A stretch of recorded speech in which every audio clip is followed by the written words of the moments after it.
Hello, welcome to episode 21 we're on now of No Holds Barred. That's Sam. Hello. And I'm Don. And as always, we're just going to have a catch-up about the week's politics and social issues and have a rambling chat about anything else we can think about. So what have you been up to this week? It's a bumper it certainly one. is, I think. Do you think a two-parter again? Maybe. I think this might be part one. Yes. Yeah. I alone have 3.5 pages of notes purely on the juiciest of PMQs that we've ever had so far. Yeah. Certainly on this part. Yeah. And then I've got about another 5 or 6 points of order of interesting things that have happened this week. So, fair enough. And that's and I, as usual, I'm not even touching the reformatives, which has got an awful lot of stuff happened in the last week since we last spoke. Oh yeah. So hasn't it just so? So if you want to know what's coming up on the show, we will be obviously PMQing. And what else have I got? Where's my other? There it isn't. Nope. No. Other stuff. I will put a trigger warning on now because it is Suicide Prevention Week globally, and I will be talking about a cause of that later on. So if you have or haven't heard of Akathisia, stay tuned because education is brilliant and knowledge is power. Absolutely right. Absolutely. And is that my page with the notes on? Yes, here's. Oh, so we've got good news story and a funny. Double bubble. I've got an entertaining little sports bulletin. Sort of crosses over with politics a little bit. We're going to be talking about the summit's flotilla on its way to Palestine. BBC at the Select Committee this week. Tim Davey, that was interesting. And probably other stuff that we've forgotten about that I haven't written down. So it's a full broadcast today. Certainly we're going to be talking about Reform's party conference last weekend. That's going to be the main focus of my weekly input, or at least part one input for sure, because lots of things happened. And it was really interesting. Yes, they did. Let's just say Andrea Jenkins, and then we'll come back to it later. For those of you not watching, Sal's face is a picture. Well, I have reasons, don't I? Which we'll talk about when we talk about that. It was, absolutely, for alternative reasons, the absolute highlight of my year. Yeah. But we'll talk about that later. Should we do PMQs and then reform and then discuss all the other business? Everything else, yeah. Go for it. Definitely. We'll see how Let's it get goes. our PMQs. I should get a PMQs jingle, shouldn't I? Let's make a little jingle up for PMQs. Yeah. That might be an idea. Something along the lines of the Benny Hill theme tune. I'll do it. But not this week. This week was very interesting, and I'm going to praise you this with one of the most interesting things about it that's got nothing to do with it, which is why it's interesting. There was, I don't know if you noticed, a great big elephant in the room at PMQs this week, and its name was Nigel. Yeah. Not mentioned. Well, might have been mentioned after I stopped listening, but later on, nobody mentioned Nigel Farage and his latest scandal, which, there are many takes on that.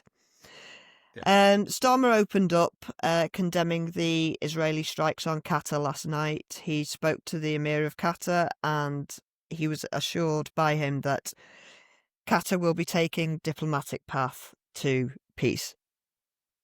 They won't be returning fire, is how I interpreted that.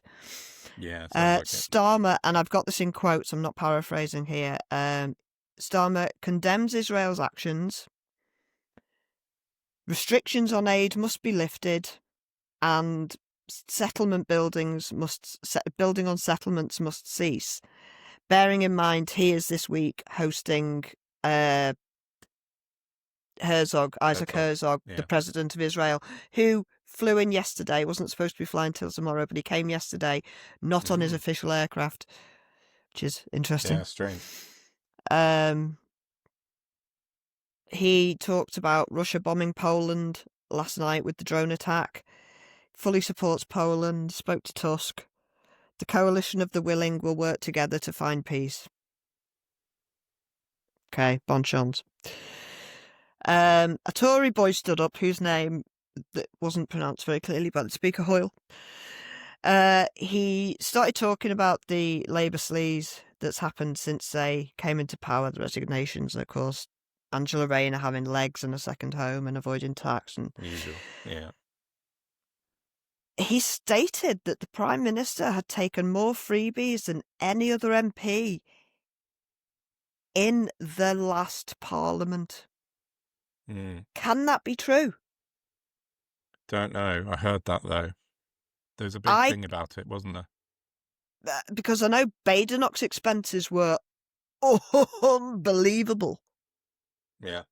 And she wasn't the PM. So, I don't know. I think that needs checking. Yeah. Would that it were a priority, but, you know. And Keir Starmer essentially said, you have no legs to stand on.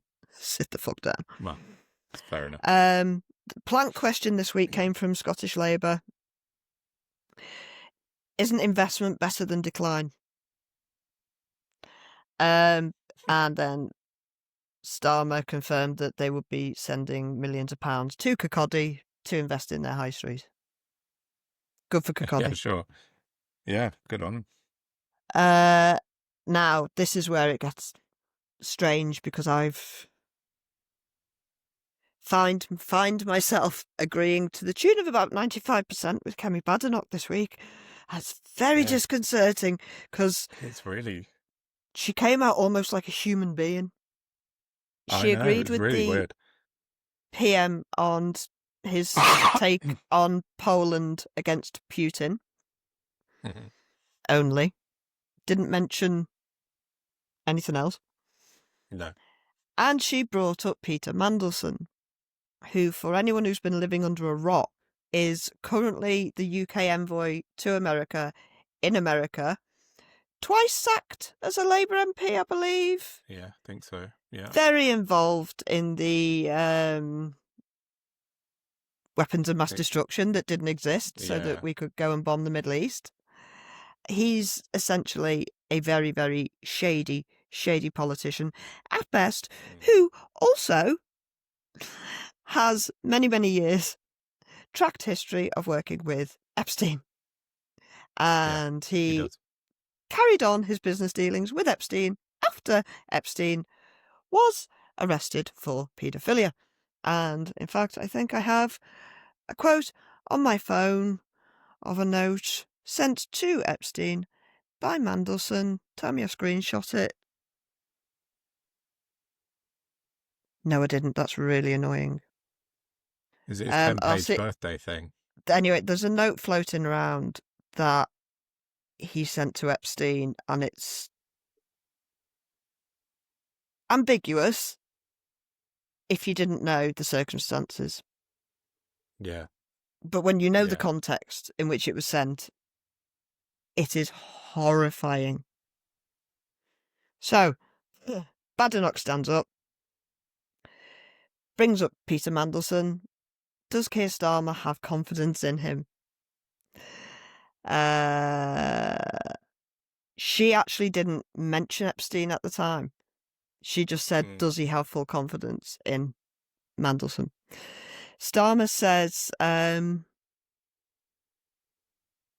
he got ahead of it, condemning it. He stood up and said he condemns Epstein when she hadn't mentioned him. So he's clearly highly aware. Peter Mandelson has expressed deep regret. And in fact, I wrote yum yum because that was how Peter Mandelson signed off his note to Jeffrey Epstein. Oh, yeah. Which is really horrible. Badenoch said the victims are asking for Mandelson to be sacked. Was the PM aware how close Mandelson and Epstein were? Starmer reiterated that he has full confidence in Mandelson. All due process was followed during his appointment. Again, he said he's expressed deep regret as is right. he's playing an important part in the UK-USA relationship. Badenoch retorted, you didn't answer the question, did you have any knowledge at the time of his appointment of his business dealings with Epstein? Does he really think Mandelson is tenable, given he brokered deals with Epstein post-conviction? Keir Starmer said, yeah. I know. I mean, Weird. Shoot yourself in both feet while you're doing it. Well, Badenoch, I mean, it's embarrassing and a disgrace. Sorry, go on. Yeah, she's not wrong. No, I was just thinking back to what Liz, our guest last week, was saying, Liz Webster, about the interconnectivity of Keir Starmer and lots of bad people. And Peter Mandelson should not be in position, obviously, at all. It's a very small world, especially with the internet now. It's even smaller, and when you get to the top of that pyramid, it's even tinier. Everyone knows everything, and if you've ever lived in a small town or village, you'll know that in that circumstance, it's toxic as shit, and they all know. She said, it's embarrassing and a disgrace. Will he publish all documents related to this? Starmer swerved it, proper swerved it.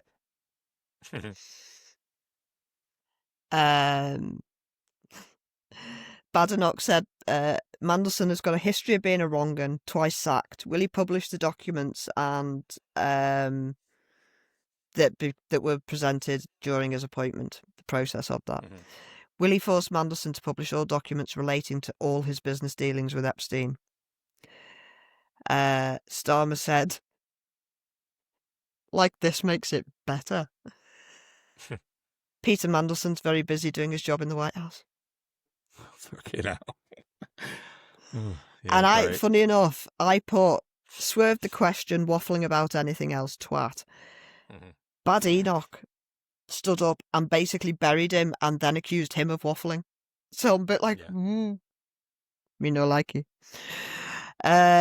She buried him. I put, Christ, this is weird. Oh no. Oh yeah, there we go. So she stood up, she buried him. So I put, Christ, this is weird. Oh no, she started slagging off the unions again. Normal service resumed. All right, yeah, fair enough. Phew. And then she started giving handbags about leadership contests. Yeah, because for the deputy PM. And they still don't have a deputy leader, and they haven't had for. So it's a bit. Why? Yeah, no, Kemi Badenoch's never had one. So yeah.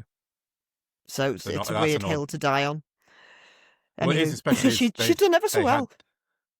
Yeah. Well, it's a weird hill to die on, is they had so many leadership contests within the space of 3 years or whatever it was, and the last one took about 6 months or something to get through. So yeah, that's an odd one for her to go on. But the rest, well, they've tied it right up, haven't they? It's naughty what they've done this time around. But anywho, yeah, that's a thing for next week maybe. But yeah, Badenoch was acted like the opposition today. She did what she was supposed to do in her role, rather than the culture war shit that she normally pulls. She actually, it's almost like it's something she actually believes in. Quite possibly.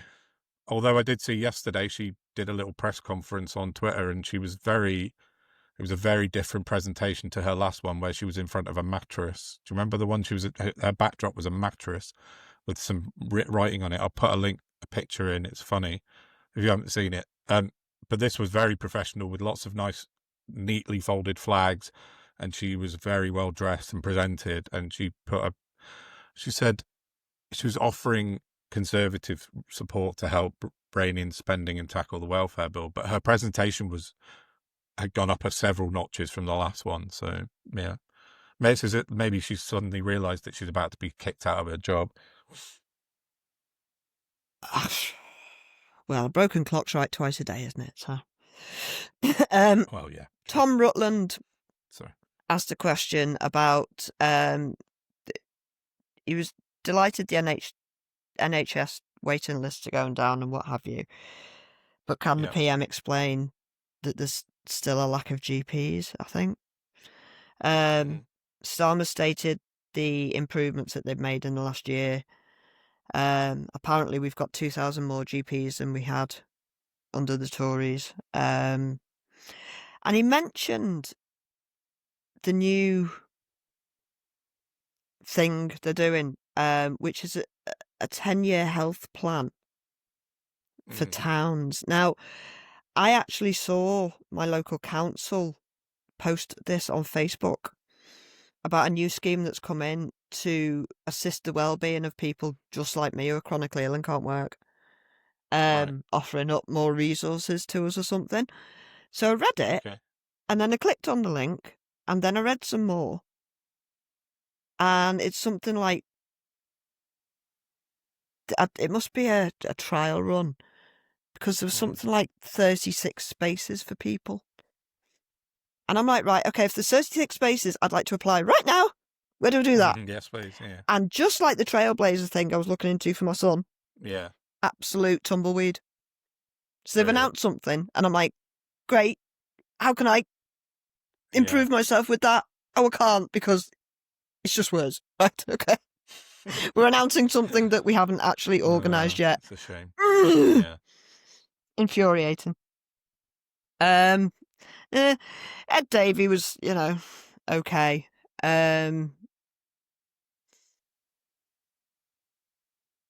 Cat are bad. Tell Herzog. And it's Suicide Prevention Day. Yeah. Parents of disabled kids have to jump. I mean, he said parents of disabled kids have got to jump through hoops to get the things that they need, like sort out the taxes and the benefits and what have you. And not just the carers, disabled people also, Ed. And they're carers. It doesn't, it's not just your little fucking bubble, mate. And then went on to ask Starmer if he can do something to help carers of disabled children who work in Parliament. Oh, just the ones that work in the House of Parliament, yeah. Yeah. Everyone else can fuck off. Sod off, Davey. You're not getting me a award this week, no. knobhead. No, 2 weeks in a row, it's faltered. They don't realise how they reveal themselves with what they don't say. It's madness. And he often frames everything around his kind of real world experience, doesn't he? Which sometimes works, but sometimes doesn't. Sorry, I've turned the wrong page. He said that the system isn't compliant with being a carer. Will the PM work with carers across the house to overhaul systems for family carers so the government works better? What about the country working better? Yeah, it's more than just those 650 people. Yeah. Keir Starmer agreed and wanted to thank everybody working to curb suicide, like he gives a shit. Ed Davey then asked about the Mandy Epstein thing and expressed his surprise at how confident Keir Starmer was in Peter Mandelson, as we were 5 minutes ago. I know. He asked, has he asked the White House if they have further damning evidence of Mandelson's links as he leads our business in the UK? Starmer said all due diligence has been followed.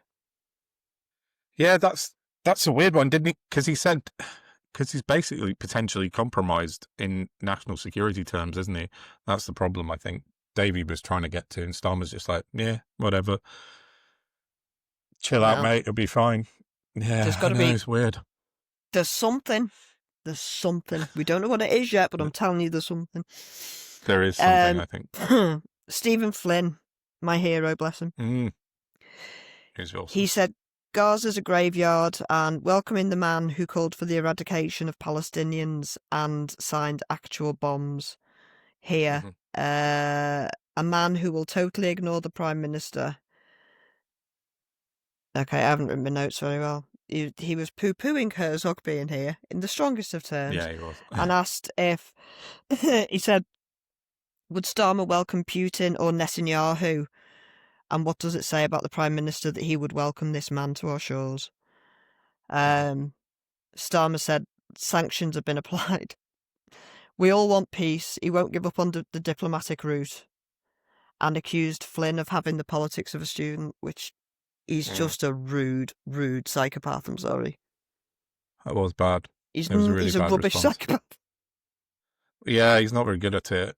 It's just not able to read the public mood because, contrary to what you might think, looking at Twitter, the majority of the public want that to stop instantly. And, you know, he can make a big difference just by clicking his fingers, Keir Starmer, and he's doing fucking nothing. Well, in fact, he's doing negative nothing because he's... Yeah, exactly. He's inviting Herzog into Downing Street is just...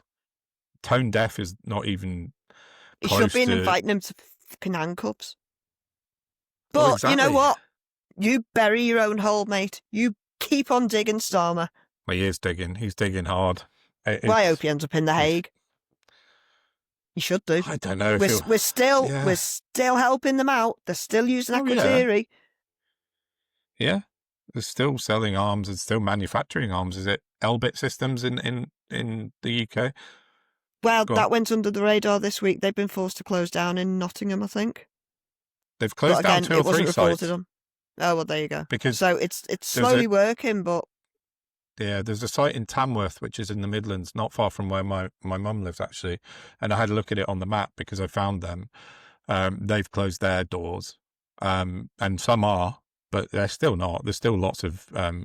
I mean, we say that. We don't know they haven't opened up somewhere else. Because these are the people who have, like, undisclosed locations with no signage on them. Yeah, of course.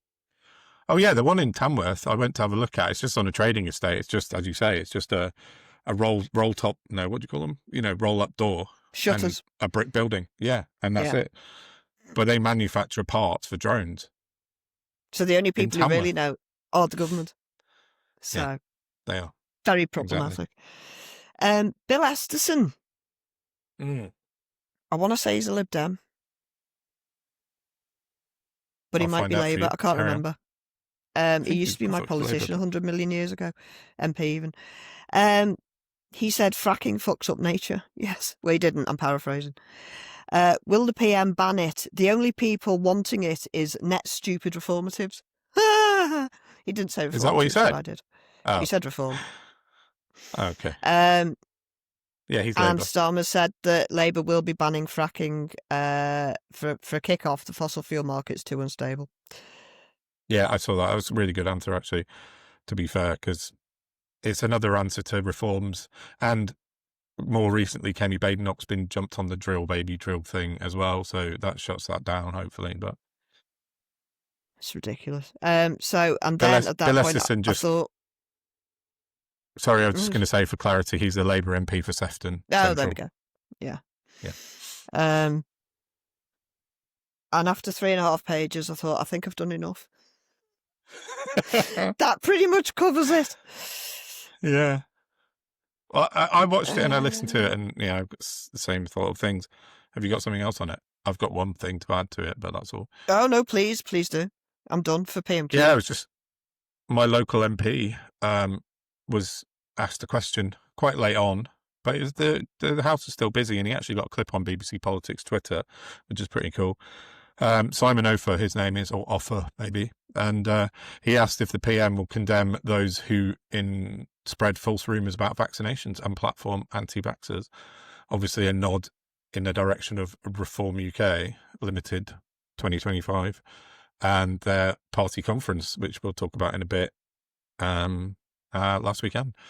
And Keir Starmer said, the man who wrote Reform's health policy has made shocking and baseless claims that vaccines are linked to cancer. So, and he looked up to his right-hand side as he said it towards Mr. Blue Suit Farage in the corner, but he didn't mention him by name, so that's cool. Yeah. He turned up today, did he? Yeah, in his blue suit, the same one he wore to Congress last week, same one he wore at conference. I think he's trying to get in. He's sweaty little bastard. Oh, he's just got some job lot from China, I assume, like everything else, like his football shirts. A freebie with his footy shirts, yeah. Unless he bought the suit and got 100 million free T-shirts. Yeah. So, but yeah, you were right when you said earlier there was a definite concerted effort not to mention them by name, and after Farage had said to Beth Rigby at the weekend, I don't even see the point in me going to PMQs anymore. So if that's not entitlement God complex, I don't know what is. Well, exactly. Yeah. So that was good on my MP for standing up and talking about the vaccines. Absolutely.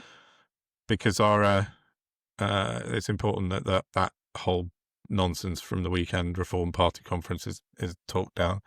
So you did a good job of that. Oh, I tell you what else there is, and it was only like sort of interesting to me, I suppose, because I'm in the same boat. But somebody stood up and asked about their constituent who needs surgery and has to go to Spain because the NHS won't do it.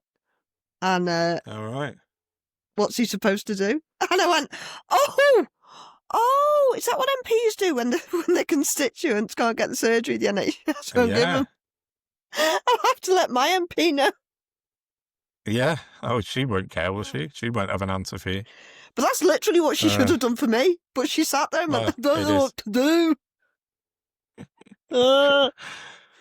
Such fun. I know. It is. So, PMQ's done, I think. Shall we move on to the weekly Reform Roundup bit? What everyone tunes in for, PMQs of the week and now Reform Roundup. I think that's it. Not interested in anything else. I did find the key to fixing mental health Nigel Farage's house. Oh, right, sorry. Oh, no, that was... benefits of psilocybin are never to be underestimated. Yeah. My friend had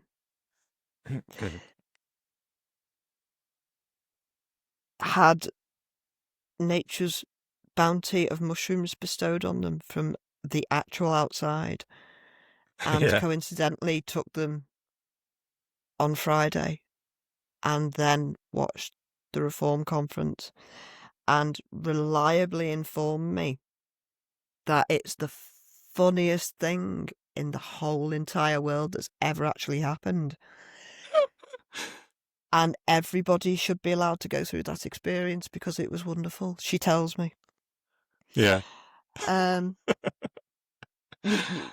you've watched Andrea Jenkins in a spangly suit singing out of key to a terrible song that she claims to have written herself, why would you do that? Yeah. You've never lived. So I was... It was quite the delighted thing to hear that.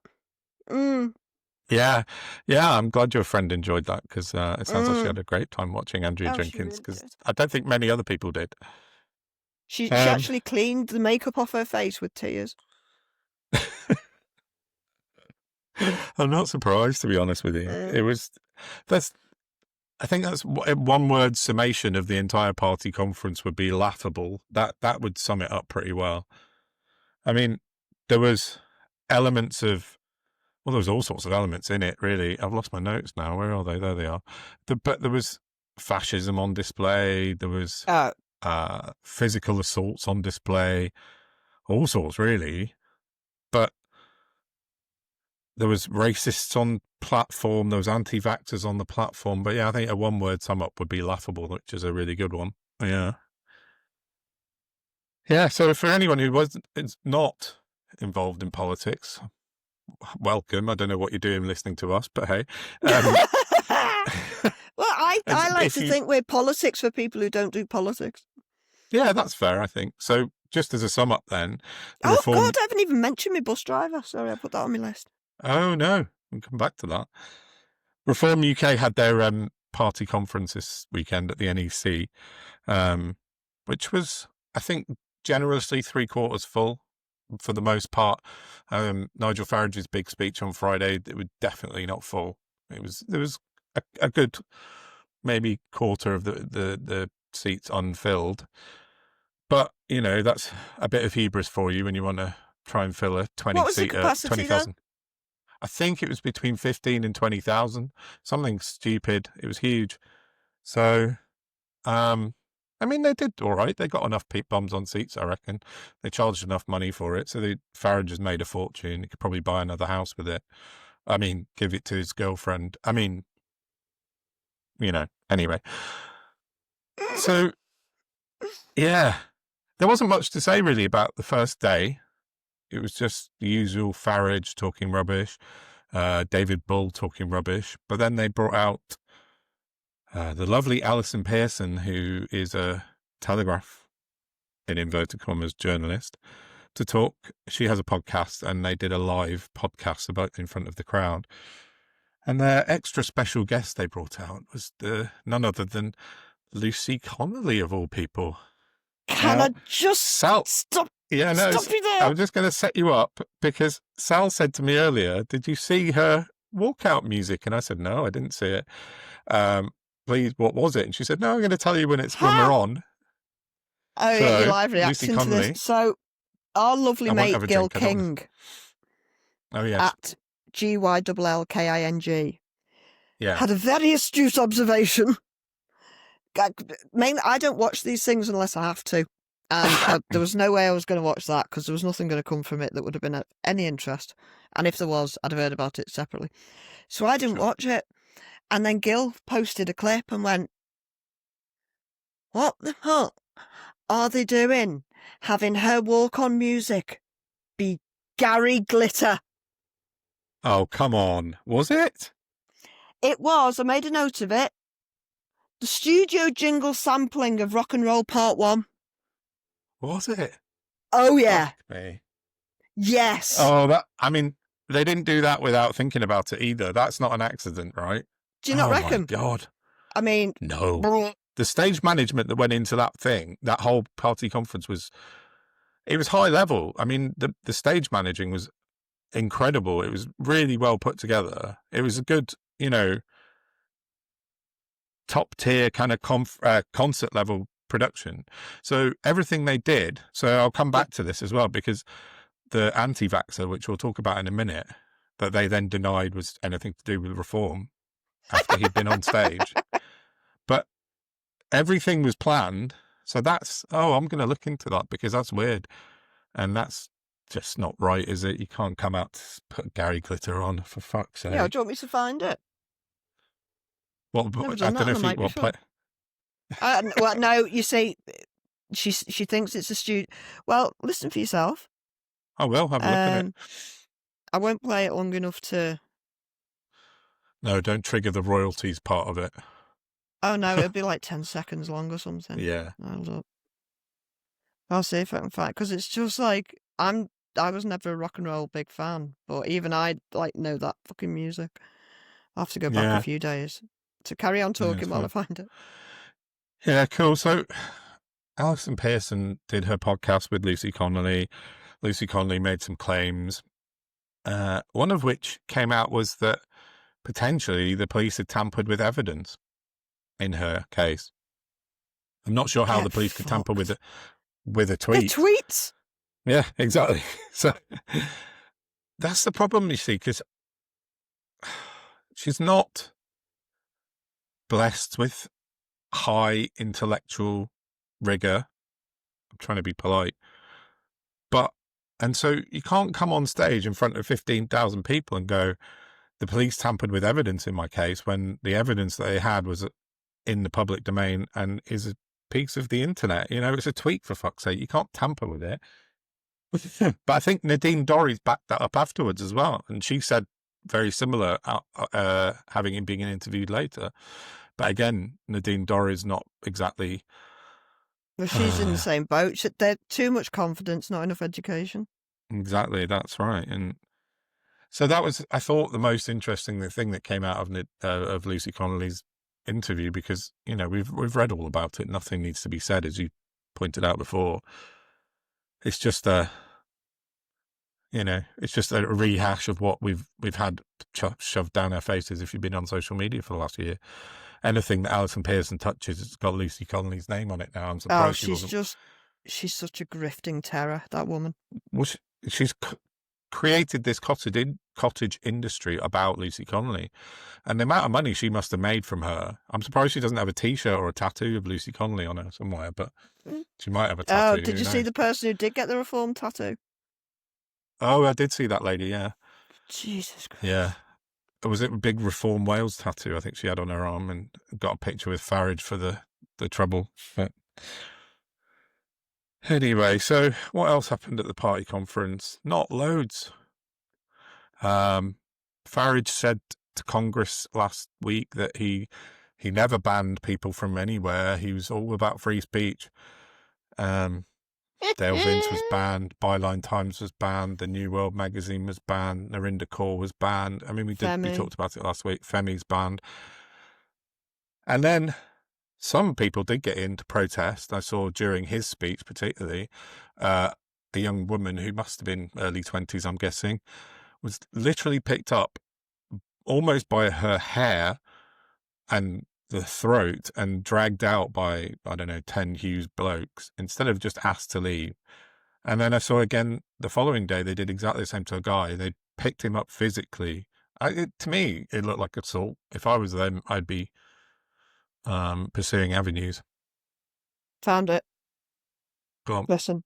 So I am, of course, referring to Britain's favourite political prisoner. Ladies and gentlemen, please give the warmest of welcomes to Lucy Connolly.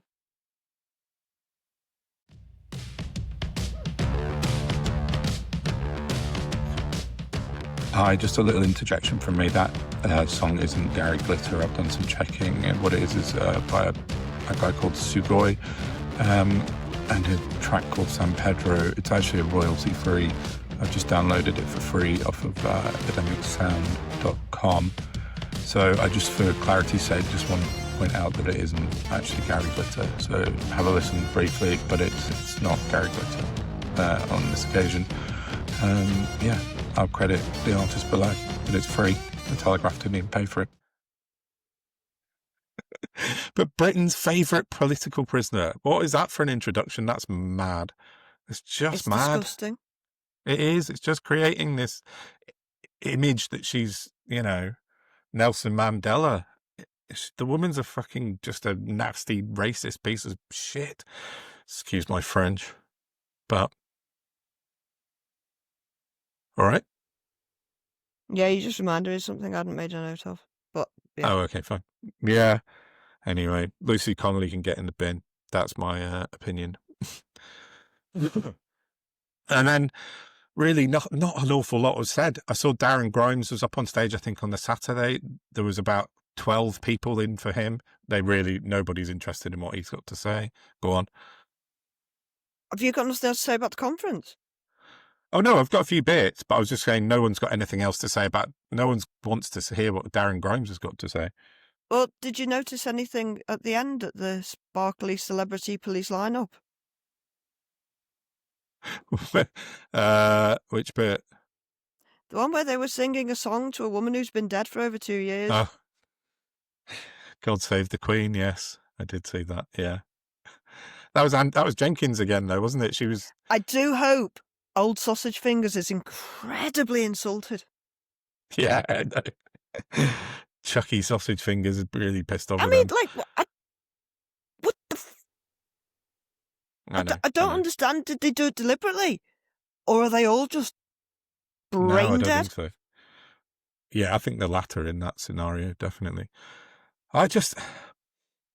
Andrea Jenkins seemed to sort of, whenever I turned on Twitter or the news, it was just Andrea Jenkins singing something really badly out of tune, and then oh god, she's been on all week. Every day she was on Talk TV singing. She was on GB News singing.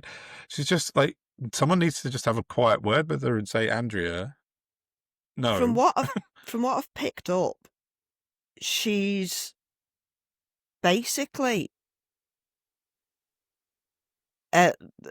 like all her life she's been desperate to get on stage and be a performer, and she's just not had the talent, and so she's ended up where she is now. Yeah. Flogging a dead horse, and like that's some serious psychological issues there. If that's your whole raison d'etre. She wanted to be in Eurovision, didn't she? That was the thing that she really desperately wanted to be in.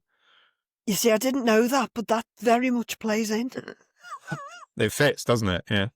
Though I read that what part of her sort of childhood dreams was to be a singer in Eurovision. So I would genuinely donate an arm if it meant I could sing like an angel. because I can Yeah. I've actually cleared half of St David's Cathedral singing Jerusalem about 20 years ago, and I haven't sung since because Yeah. I wouldn't like to do that to people on purpose. I mean, everyone was laughing, so it was fine. We're all having a good time. But no. Think Yeah. of the cats. I know, poor cats. Poor Although, cats. Tilly Thorpe did a brilliant antidote to it that I retweeted Oh, yesterday. So if you go to Matilda Thorpe's account, yeah.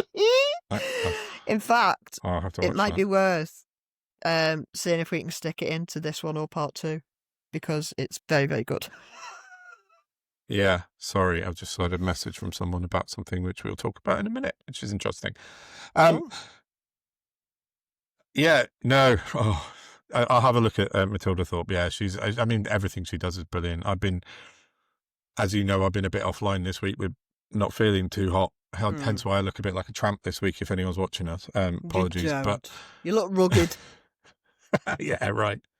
I look like I haven't slept in about 5 days, which is exactly the truth. But anyway, let's finish up on the Reform Conference, because effectively there was nothing to see apart from Andrew Jenkins in a spangly onesie, the racist Connolly, and then on the last afternoon, Sunday afternoon, Asim Malhotra gets up on stage. Now, Asim Malhotra, in case anyone's not aware, came to fame during COVID and has subsequently made, I think, a sizable amount of money living from being very anti-vax, and specifically around the COVID vaccination, and talking about turbo cancer, this mythical thing that sort of was invented during COVID by all the kind of strange people. And him and Carol Sikora, who's his partner, well, I'll come to that, were both pretty prominent in that field, and they still are to this moment. And he got up on Sunday and said that COVID vaccines were probably what caused King Charles's cancer. That's outrageous. What? I mean, what? So where's he from? Is he American? No, he's British, I think. He's on the GMC. So Dr. Rachel Clark, who's a really good follow on Twitter. On the GMC? Yeah. He's not been struck off. Still on the register. Yeah, exactly. Insert mind blown emoji. Exactly. So he's a licensed to practice doctor in Britain, and he's on stage at the Reform UK conference promoting the conspiracy theory, that King Charles got cancer because of COVID vaccines. So cue small, minute bit of scrutiny for Reform afterwards, because they got a bit, not much, but they got a bit. What I wrote something in August that I'd discovered on Nigel Farage's Register of Interest, which was that he is the chairman and founder of something called Action on World Health. I'll put a link to my article that I wrote about it, because it's quite interesting. He's set this up, and it's an anti-WHO campaign, World Health Organization. And their kind of raison d'etre, to use your phrase from a minute ago, is to scrap the WHO and have everyone have bodily autonomy. Basically, that's their thing.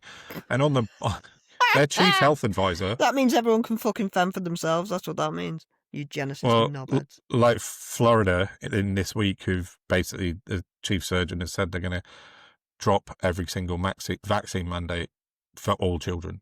Every vaccine Best of luck with that, dickheads. Yeah. That's the chief surgeon in Florida has said he's going to do that as of next month. Where's Newsom on that?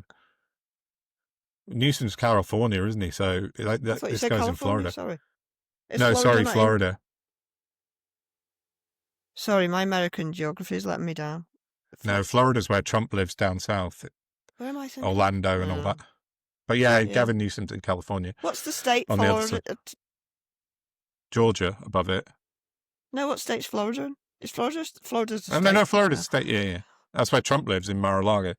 I'm suffering from too much knowledge at the minute, sorry. It's all... Yeah, I know, it's too much. So anyway, so the WHO Action on World Health is going to basically. It's a big anti-vax thing. And their chief health advisor is called Asim Malhotra, and their second chief health advisor is Carol Sikora. And these two, everyone was like, oh, why have Reform got this guy up on stage? I'm like, look at Nigel Farage. This guy works for Farage. It's not, I wrote about this. It's really, really easy to find it out. And not a single media interview did I see. They were asked about it. Everyone asked them about, or why are you platforming anti-vaxxers? Not, why does this guy work for Nigel Farage? No one asked that. Not a single person. So once again, the media are being lax. Shit. Very, very lax. Yeah, exactly. I saw Lewis Goodall, actually, credit to him this week, did a decent job interrogating Layla Cunningham about it on his show on Sunday and LBC. But I mean, he still But he needs to do that to Farage. Yeah, exactly. But he also still didn't ask enough detail from her. Like, why does this guy work for Nigel Farage? Because it's not hard to find out. I found it really quickly and wrote an article about it. It's out there. It's a very strange, but they took a bit of stick from that, and they had to divert and deflect quite quickly, I think, from the anti-vax thing. So, But didn't they shove over a journalist as well for asking about his tax affairs? oh, that was it a Mirror journalist? I think, yeah, I think, or maybe it was Sky News. Yeah, it was a woman. I know it was Sky News. It's Serena. I'll find out, and I'll put a clip in because Like all they of this pushed her out should the be way. headline shit. I know, and that's without even what happened on Sunday. The news broke about Nigel Farage's house in Clacton. That isn't Nigel Farage's house in Clacton at all. He'd lied about it several times. Which one of those two houses are we talking about, Don? This is the Clacton £900,000 house, not the Kent £4 million house or whatever it is. But yeah, the one that he told everyone he bought, lied to the public about on multiple occasions, said he lived there at one point to Nick Ferrari, said, oh, you can always find me on a Saturday morning out for the essentials now. Turns out, no, didn't. It's not his house. It's his girlfriend's house. A woman called Law Ferrari, who is, let's say, the subject of some interest with some people at the moment looking into her, because I'm not going to say too much because I've got something brewing on this, and I think between myself and another person, we've got some stuff on Farage and that potential. Oh, can I just, I don't know, for my part anyway, somebody who's done some brilliant work on this last few days is Mr. Ethical. NW Nicholas on Twitter. Well, I didn't want to conflate because no, that's the person I'm looking at it with. Yeah. He's not hiding, but no, he's been amazing. He took on HSBC a while back and won, and he is very much like us, and he just won't stand for it. And he's been writing and reporting all over the shop for the last few days. So thank you very much to him, and keep it up. And great working with him and that. Yeah, that's Nick. Nick, done, boys. That's what I'm trying to say. He was the one that got onto me last weekend, and between us we've looked at it, and he's been going hell for leather on it, and I've been doing a bit more digging in the background, and he's who's just sent me a message actually a minute ago. So, yeah. But it's weird because she doesn't come from money, and she hasn't got a pot to piss in, and somehow she bought an £885,000 house with cash. That's nothing to see. I know. Yeah. She was a waitress in a cocktail bar when he met her. When she met him. Yeah, that way around. Yeah. She was, though. She was a waitress in Strasbourg. But according to Farage, the reason she could afford nearly £1 million house in cash was because she came from family money. But if you look at her business records for the last 10 years, she's never declared more than £10,800 on her tax return. So suddenly, but what she had a consultancy company, and then in 2021 it changed the name from LF Consulting to Baxter Loire, and Baxter Loire was Nigel Farage's gin company when he launched. Oh yeah, because she's on the hook for that, isn't she?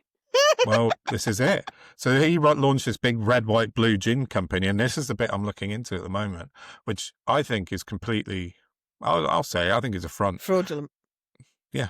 And I think she took the hit for it, as you just said, she then put the company in her name, and it's been gone to strike off a couple of times and then suddenly pulled back from the brink. And that happened today, 9th of September, yesterday.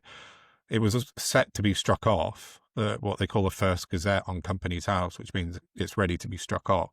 And then all of a sudden, all this press came on, and yesterday it was withdrawn. So it's still trading officially as of today, the 10th of September. So that's interesting in itself, but there's an awful lot behind the scenes on that, which I'm not going to mention at the moment because I've got to get all my ducks in a row, but there's stuff there. Between myself and Nick, Mr. Ethical, we've got some bits going on in the background. So hopefully by next week, or maybe even part 2, we might have something interesting to talk about with that. But yeah, it stinks. It's absolutely rank. And as we would expect, the media will not ask him about it. Beth Rigby mentioned it to him a bit on Sunday, and he got really stroppy, so she pulled back. She just pulled back away as soon as he started getting stroppy, like they all do. They're obviously told. That's how you know. That's how they give themselves away. Yeah, exactly. The media are obviously told you can interview him, but there's a certain point you can get to, and if he starts getting stroppy, you have to pull back. That's what happens every single time with him. They should just not interview him at all. Yeah, exactly. Leave him alone. Let him fucking stew, like they did in PMQs, which was great because you could see him like sitting there getting a bit stroppy because nobody mentioned his name for once. It's mad narcissism, isn't it? I mean, literally a madness. Just a bit. So, how long have we been going now? About an hour or so now. So, let's have a look at my notes a minute. Yeah, I haven't got an awful lot more on that. No, I think that's my reform roundup done for the week, really.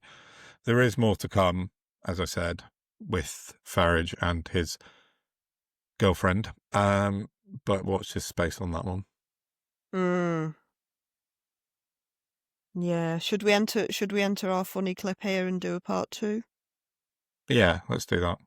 Yeah. A bit of Larry and Paul speaking absolute geniusnesses. I'm not saying words well, am I? Yeah, one of the most accurate sketches they've done to date, and they are very good at being accurate. They are. They're awesome. And I'm going to call them friends of the pod now because I messaged them earlier and they said immediately came back to me and said, yeah, thanks very much. Yeah, please put our clip in. So, yeah, cheers, Larry and Paul. They're brilliant. Yeah, they are. I've been at LARP for a while now. An unofficial one because I'm too poor, but you know. Well, yeah. Yeah, let's put in Larry and Paul's clip and we'll say goodbye for part 1 and we'll see you in part 2. See you soon. Thanks for listening. Don't forget to share, subscribe, and like and stuff and things. Thank you very much. Goodbye. Yes, please. Bye.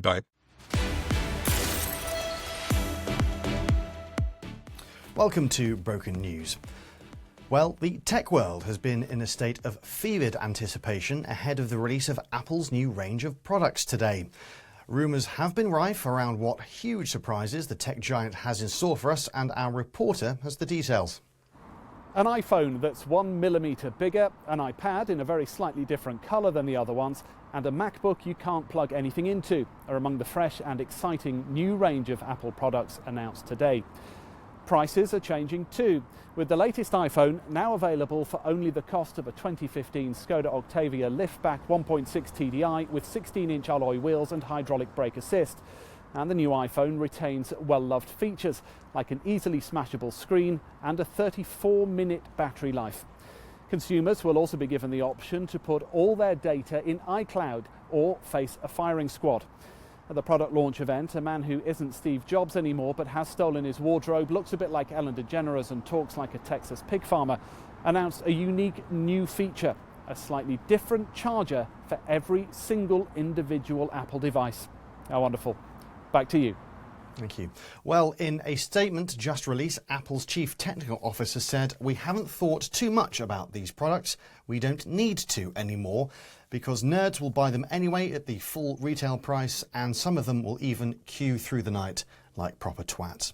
What a lovely story. Well, that's all from Broken News. You're up to date.